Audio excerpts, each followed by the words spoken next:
Ed here with a Digital Digest, and today I wanted to share a quick unboxing and first look at the Sony Cyber-shot RX100 Mark V.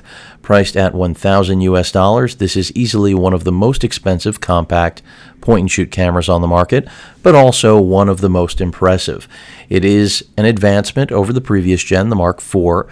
Whether or not it's worth an upgrade for those of you that own a Mark IV is something I'll address in later videos. But again, today is all about the unboxing.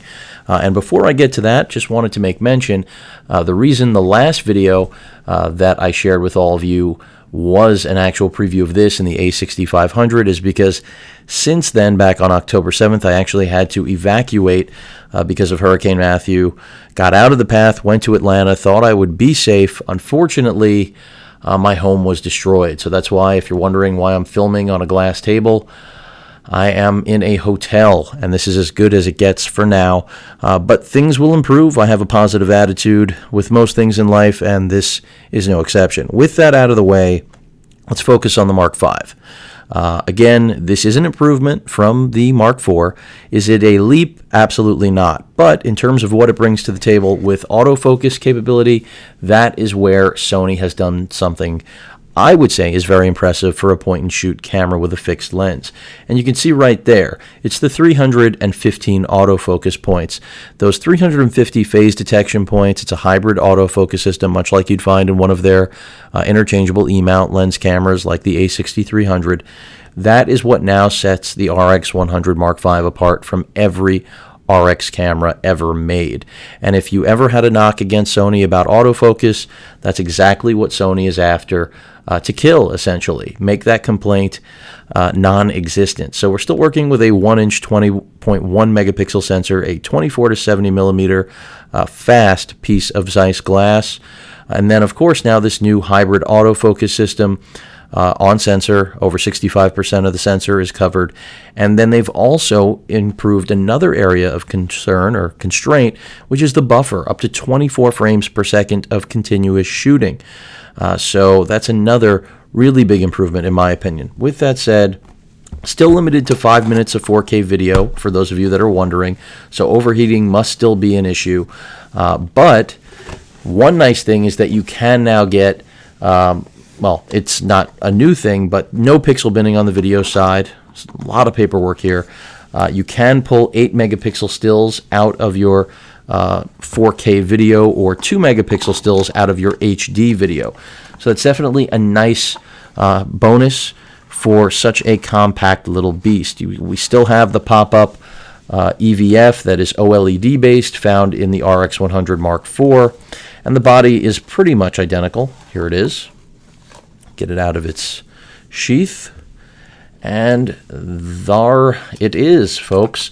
Again, the RX100 Mark V really does promise to be the best compact camera that $1,000 US can afford. However, are you better off with an interchangeable lens camera like the just announced, simultaneously announced A6500 or A6300? Or a larger camera, even still, in the RX family, like the RX10 Mark III? Well, that's really a matter of personal preference and what you're after. Build quality, like every other RX100 before it, solid as a tank. I expected that. We still have that LCD that can fully articulate all the way around, so if selfies are what you're after, you've got it.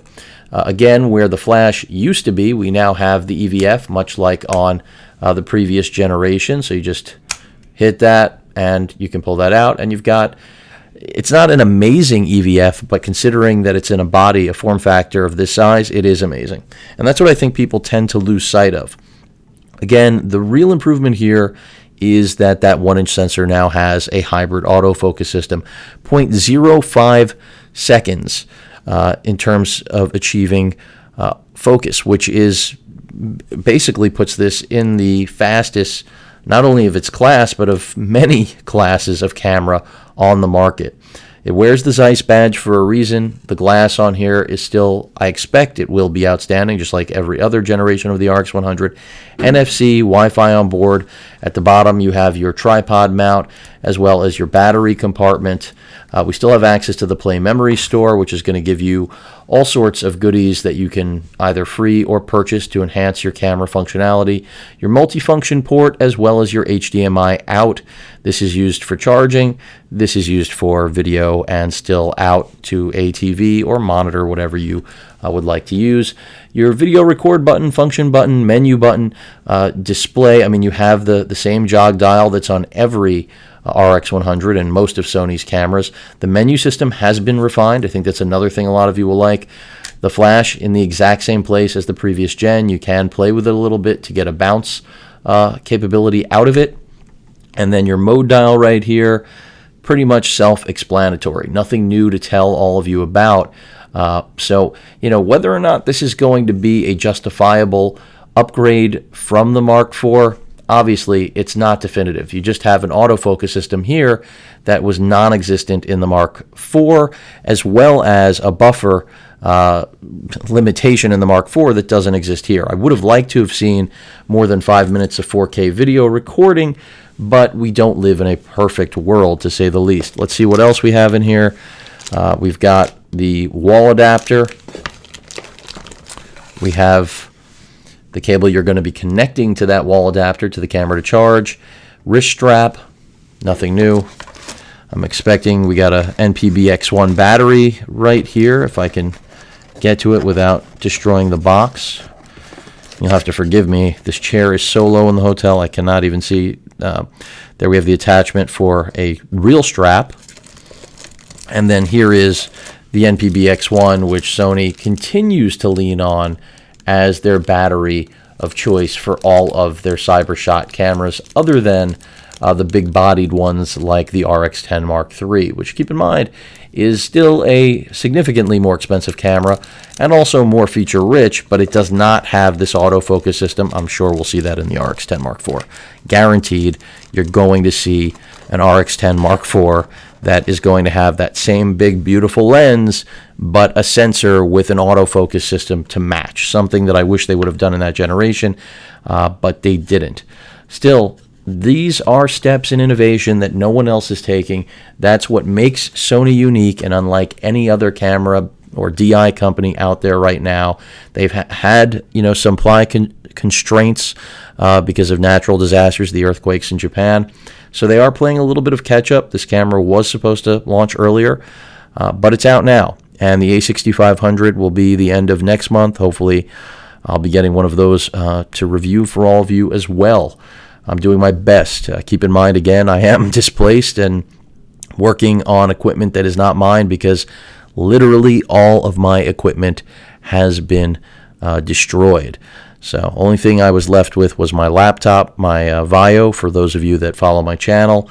So everything else is water damaged beyond repair. So working with what I got, didn't want any of you to think that I had disappeared or vanished off the face of the earth. And, well, here's the proof of life. We've got the RX100 Mark V, and I am excited. And if I don't sound like it, don't take it the wrong way. It's just I'm glad to finally be looking at a new piece of kit. Again, not a game changer, but a step in the right direction for Sony to pave the way towards better cameras, better DI performance all around their entire lineup. And I'm really excited to see what this translates for in their next interchangeable lens camera for the E-mount. And of course, when I get to review the A6500, expect comparisons, expect updates. They will be coming. I'm just, I don't have the same workflow that I used to, considering that I'm still in the process of trying to pick up the pieces quite literally. Any questions or comments, please feel free to post them. Hit that like button. And as usual, please feel free to subscribe. Later.